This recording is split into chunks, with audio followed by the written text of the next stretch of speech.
Je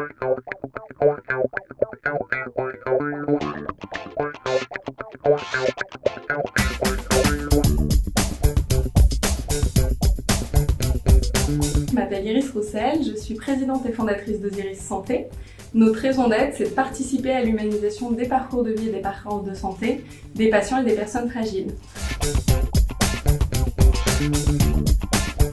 Je pense que c'est l'étape où j'en étais dans le développement entrepreneurial et une envie de challenger, d'aller plus loin aussi dans le développement du coup de l'entreprise pour plus d'impact social, plus de développement économique au service de notre mission. Et dans ce cadre-là, oui, c'était vraiment une étape d'accélération en fait du projet. Donc remettre les choses à plat pour penser l'avenir et c'était le bon moment.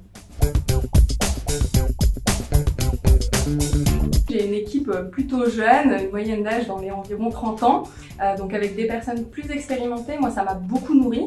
C'était aussi intéressant parce que certaines personnes connaissaient absolument rien au milieu de la santé. Donc, pour moi, une prise de recul, d'apprendre à expliquer mon métier de façon davantage vulgarisée, mais au service en fait de monter en compétence sur la communication. Le programme aussi, il est vraiment ponctué par des phases très structurantes d'un point de vue méthodologique. On est accompagné par des facilitateurs, des coachs externes. Donc c'est adresser et observer différemment son marché. Être challengé aussi par des questions qui parfois, entre guillemets, peuvent paraître naïves parmi les cadres qui sont là, mais qui en fait sont hyper pertinentes et quand on ne sait pas y répondre, c'est qu'il faut aller plus loin, aller creuser les choses. On a aussi fait émerger des nouveaux scénarios très concrets de l'entreprise demain, à quoi elle pourrait ressembler. On a aussi mixé les équipes, donc nous on était une équipe de 4. À un moment on a mixé les équipes, je suis allée avec d'autres cadres dirigeants. C'était re-challenger au bout de X semaines le projet pour penser l'avenir à plus 5 ans d'Osiris Santé. Et ça m'a beaucoup nourri et ça a nourri le plan d'action en fait que je suis en train de déployer depuis. Très concrètement, ça m'a permis, entre autres, d'identifier des axes de différenciation d'un point de vue concurrentiel, par exemple. Ça m'a aussi permis de me projeter à plus 5 ans en regard de la vision que j'avais et la direction qu'on est en train de prendre. Comment est-ce que j'allais structurer d'un point de vue purement opérationnel les recrutements, l'organisation RH, etc.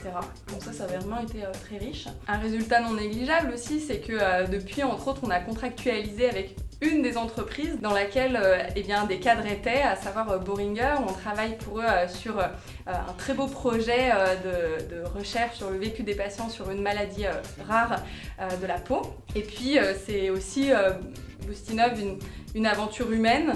Je crois de mémoire que j'étais une des plus jeunes dirigeantes de PME dans ma promo et savoir qu'on peut aussi être légitime de travailler avec des cadres qui ont plus d'expérience, etc. Ça renforce une certaine confiance entrepreneuriale et ça m'a aussi boosté pour la suite, on peut dire. Le moment de la création des équipes, pour moi, ça a été chouette et on se disait un peu, tiens, avec quel type de personnalité on peut être. Et je me rappelle aussi que les personnes qui nous accompagnaient, les coachs et consultants externes, nous ont dit ça peut être intéressant que vous alliez vers des gens qui peuvent être différents de ce que vous imaginez à la base dans votre équipe. Et c'est entre autres ce que j'ai fait et ça a été super riche. Et pour moi, j'ai eu un super souvenir en tout cas d'un point de vue humain, rencontre, il y avait une chouette ambiance dans mon équipe et ce moment ça a été assez fort. C'était la première journée, première matinée de mémoire.